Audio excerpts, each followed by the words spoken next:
Խաղաղության հետ կապված վերջերս առիթ ունեցել եմ ասելու, կրկնում եմ եւս մեկ անգամ։ Այո, Նիկոլ Փաշինյանին այս իշխանությանը հաջողվում է խաղաղություն բերել։ Դա աներկբա փաստ է,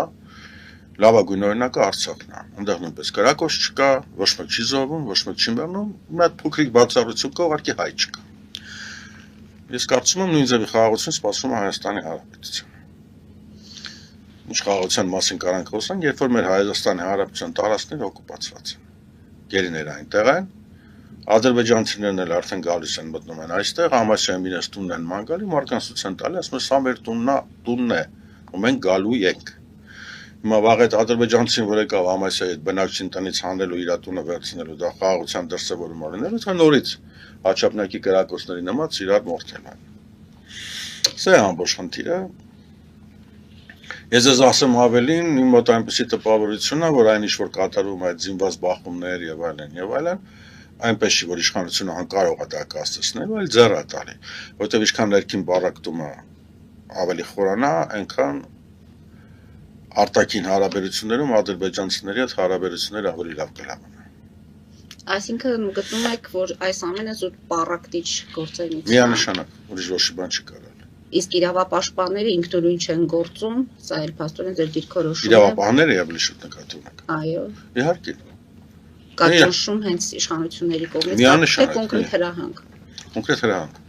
Եվ այդ հրահանգը ամեն ինչ անել, որպեսզի զոհեր լինեն, հա, պարոն Գալստյան։ Ինչքան վատ, այնքան լավ, իրանց համար։ Լավ, եթե այս մի Նայեք, մարդիկ ամբողջ իրանց նախընտրական քարոշությունը դա չսկսած,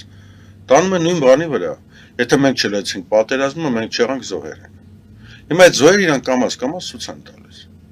Հիմա դա այնպեսի տպավորություն է, որ այս մարդիկ ինչ եկել են իշխանության, իրաց մոտ պլան ա դրած տարվա կտրվածքով ինչքան հայ պետք է զոհվի, կապ չունի։ Պատերազմի ժամանակ սահմանին, եթե այնտեղ չկա, ոնոմը ներքինով։ Որտեղ էլ եմ ասում։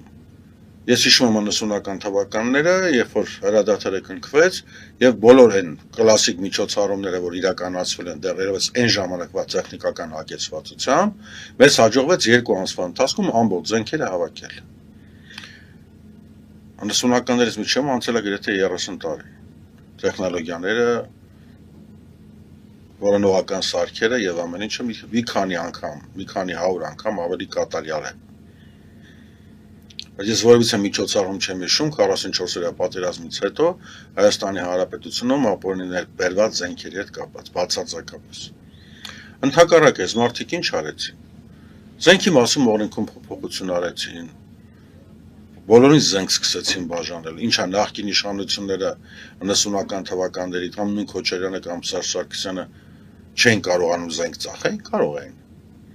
Բայց ազգային մենթալիտետը, մեր բռնկվող ոգին հաշվի առնելով դա արգելված էր։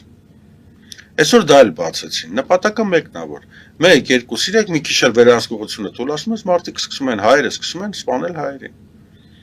Հենց որ այսօրվա իշխանությունները այս պլանը հոյակապ կատարում են։